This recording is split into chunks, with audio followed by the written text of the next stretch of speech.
Well, hello everyone. How are you all doing? In this video, we are going to talk about the WatchOS 10 Beta 3. It is out, and in this video, we are going to talk about what's new in this update and is it worth installing on your watch or not. My name is Jay. You are watching Tech Hype. Let's dive right in today's video without wasting any more time. It would be amazing if you guys can hit that subscribe button because we are really close to 10k and I want to get to 10k before my birthday, which is on 31st of July. So please help me reach my goal, which is 10k subscribers before the end of this month, which is my birthday. Thank you so much now that you have hit that subscribe button and helped me. Let's dive into this video. So Apple has released multiple updates today, one of them being WatchOS 10 Beta 3. They have also released iPadOS 17 Beta 3, iOS 17 Beta 3, then tvOS 17 Beta 3, HomePodOS 17 Beta 3. In this video, we are going to talk about WatchOS 10 Beta 3 and what's new in this update. I have already covered iOS 17 Beta. If you haven't watched that video, I will link it below the like button or up in the iCard. So the update of the WatchOS 10 Beta 3 came at around 700 MBs. The watch I'm using is the Apple Watch SE first generation, so keep that in mind because watches from watch to watch, the update size does depend a lot. Let's jump to what's new in this update. The number one new thing that I was shocked was straight out of the box. I noticed it being really smooth. The iOS 17 Beta 3 is the same thing.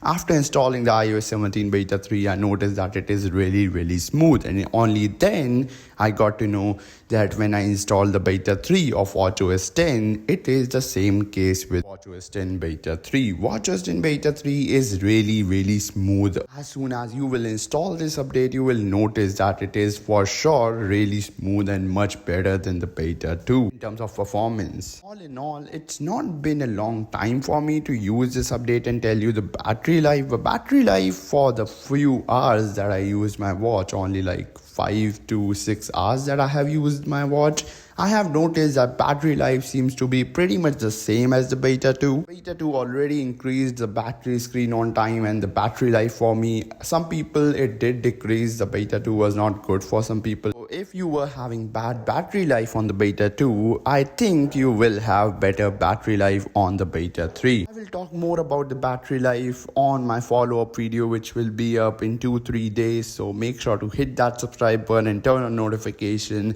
Number one thing that I should talk about right now real quick is WatchOS 10 is really amazing and it is really tempting. Everyone wanna install it.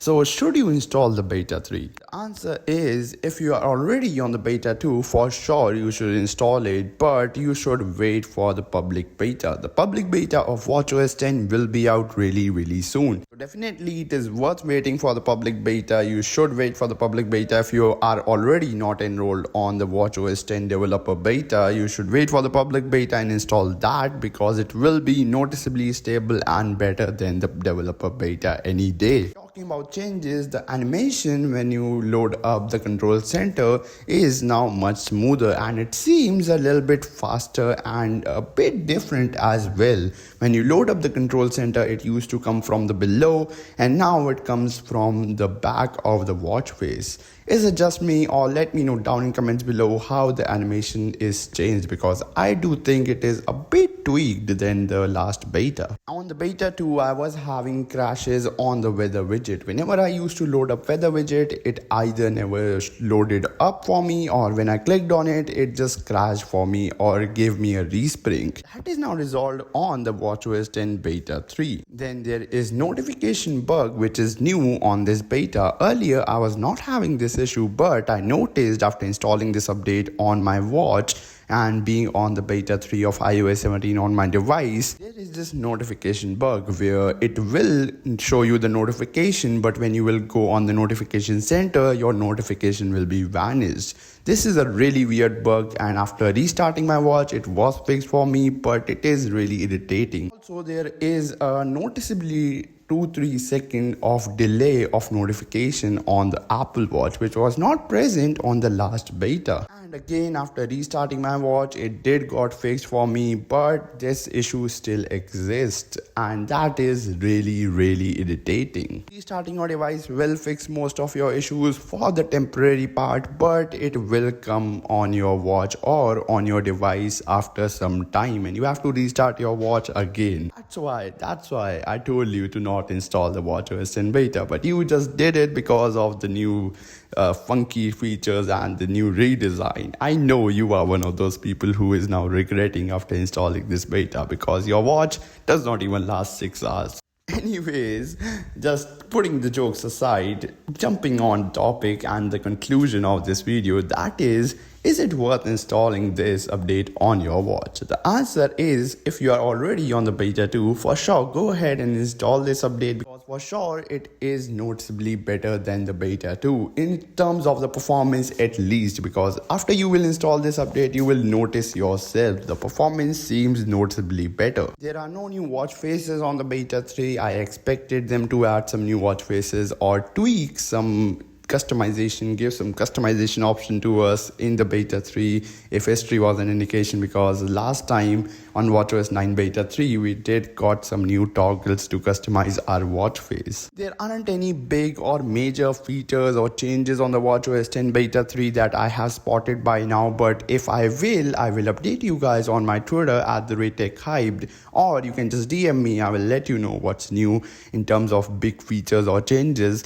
By now I have not able to find any new major feature or changes. It is just a refinement update. It is just the bug fixes and the refinement update, which is any day. I love these kind of refinement and bug fixes and performance enhances improvement updates. These are really amazing updates. So this update is performance improvement and the bug fixes update in short. Before ending this video, I have to focus on a thing that some of my subscribers talked about in my last video. So after watching my last video, one of my subscriber DM'd me on my Twitter that their watch is having restarts and it is bricked. So I have to focus on this and talk about what if your Apple Watch is bricked.